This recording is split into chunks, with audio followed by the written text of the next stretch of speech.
Intro, 2, 3.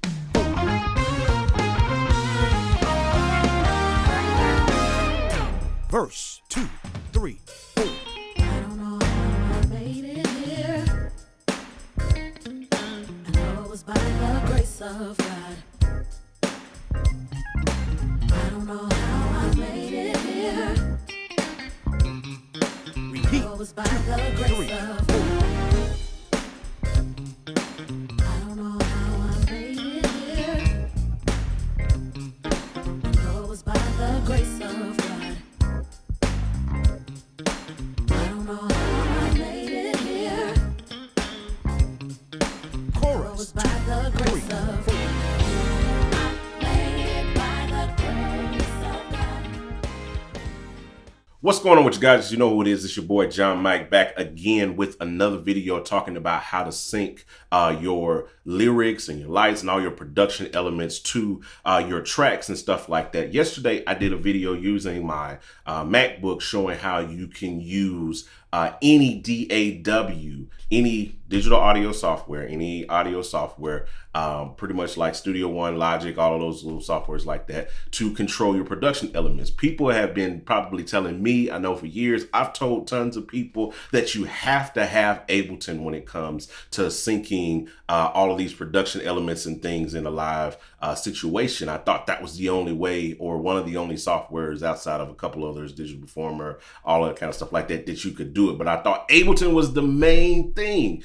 Until I figured out this whole kind of hack and trick or whatever using external MIDI tracks, because that's all you really need to make it happen. So after doing yesterday's video, that kind of got me wondering, can you do it using an iPad only? Can I do this same trick, syncing up my tracks using an arbitrary iPad DAW like GarageBand or Aria or any of those things like that, and figured out that yes, you can do it, same concept. Now, I know there's some people that are probably asking me in the comments because they know that I do gospel mode tracks and all that stuff. We have the Prime app.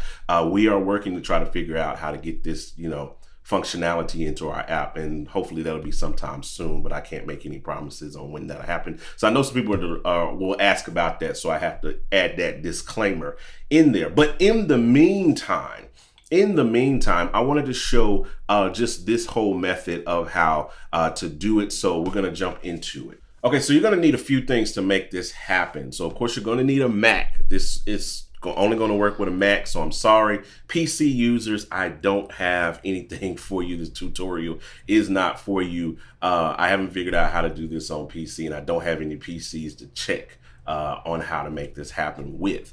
But then, of course, you're going to need some sort of iOS device. It could be an iPod, it could be an iPad in my case, it could be an iPhone. I could do this on my iPhone. I don't have to have an iPad, but I just prefer the larger screen real estate that you get on the iPad, so it makes it easier than trying to fool with, because I've got big hands. My hand is the size of my iPhone, so that's, it makes it easier when I got a big screen real estate to kind of work with. So you're going to need that. You're not going to need any wires or connections unless you're going to do this via Ethernet. Then you'll need some connections, but you're going to need a stable internet connection, preferably a private network, some sort of private network that allows you to connect these two computers, whether you connect them via a router. If you have an iPad, you probably can use something like this. I'll link it down in the description. This is a USB-C to Ethernet thing where you can plug it up via Ethernet. But if not, then you can connect these two devices over a private network using a wireless router. So you're going to need those basic things. On the software side, you're going to need a presentation software like Proclaim, what I'm using here, or ProPresenter. Can't do this with PowerPoint or Keynote or anything like that. You got to have a professional presentation software that you can use to do that. And then on the iPad or iOS side, you're going to need a few apps like a DAW. In this case, I'm using GarageBand, free app that comes along with iPad when you buy it, or any iOS device when you buy it. You're also going to need an app called Midi Network, and I'm going to show you what it does in a second. And then you're going to need one more app called Route MIDI. It's called the Route MIDI app. So I'm going to link those in the description as well, so you can check those out. This app cost, it was a couple of bucks, I believe. Somewhere around there. It wasn't that much. It wasn't that expensive, but it was a few bucks and I had to buy that, but it's totally worth it. Okay, so now that we've talked about what we need to make this happen, let's show you how you make these connections and have these things talk to each other. So I'm gonna start here on the iPad and we're gonna connect it to the iMac as well. So what you wanna do is open up the Midi Network app.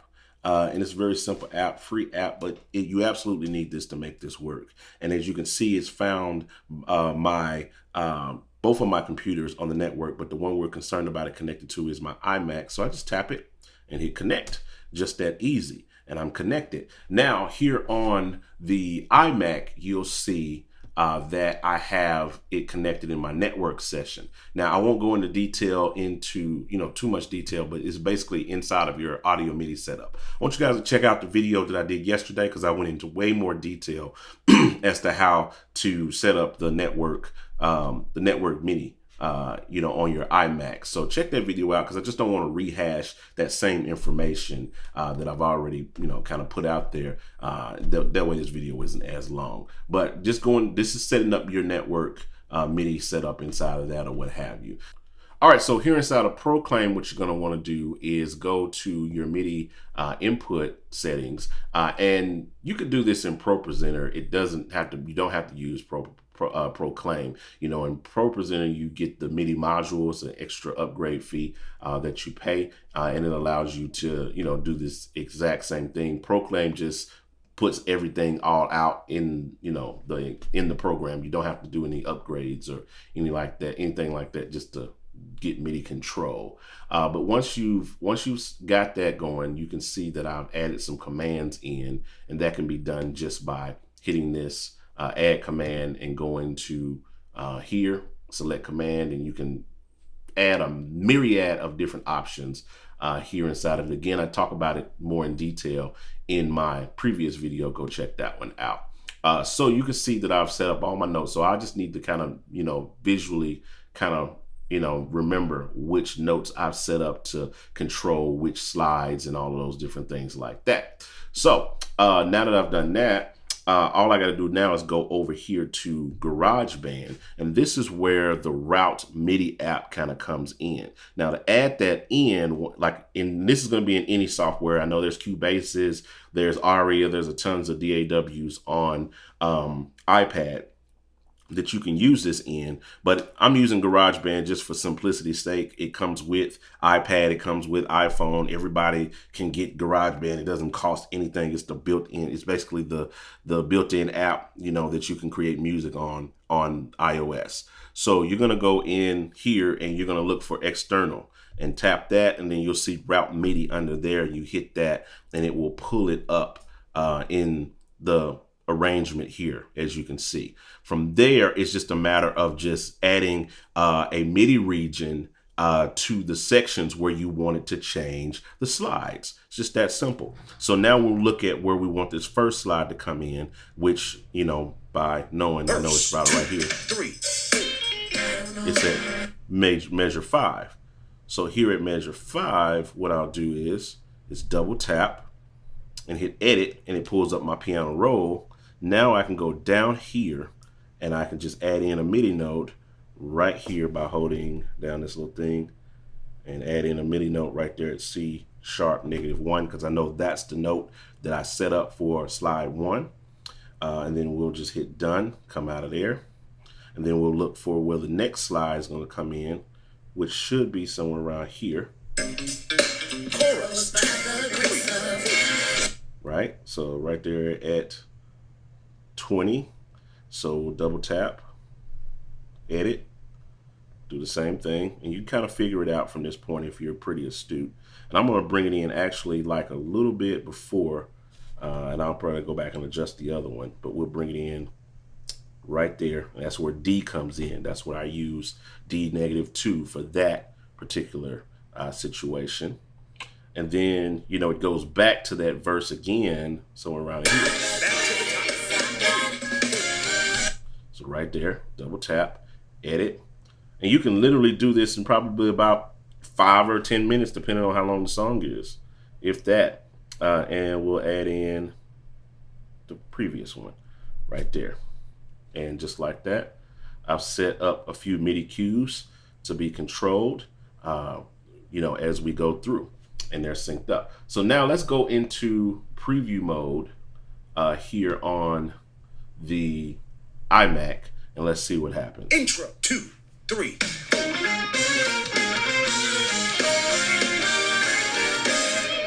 Verse 2, 3, 4. Just like that. And then when it gets over here, Chorus 2, 3.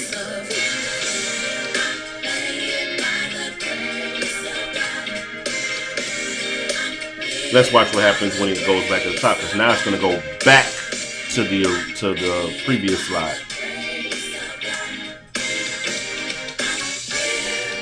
Back to the top. And we're back there. So just that easy, you can sync your iPad, the tracks on your iPad, with your production elements that you have on your production computer using external MIDI. It's just that easy, just that simple. Couple of apps, a couple of bucks, and you got it kind of going on with, whether you're using your iPhone or your iPad. It's very simple to set this up and make it happen. So I just wanted to show that to you guys. Feel free to drop any questions that you have, anything that you feel that I didn't cover or didn't answer. Maybe you need a deeper answer on, or a deeper dive into it. Just feel free to let me know down in the comments, and I'll try to explain or help you, or maybe I'll do another video that deals a little bit more with what your question is, or whatever the case may be. But I appreciate you guys checking out the video, taking time out of your schedule to hear me ramble on and on about all of this nerdy, geeky, churchy, whatever kind of stuff or whatever. So go ahead and hit the like button for me, please. The like button, that really helps the channel out. Hit the share button. Subscribe if you're not a part of the family and all that good stuff like that. Check out other videos that I got on this channel. And I appreciate you guys. I'm out. Holla at your boy.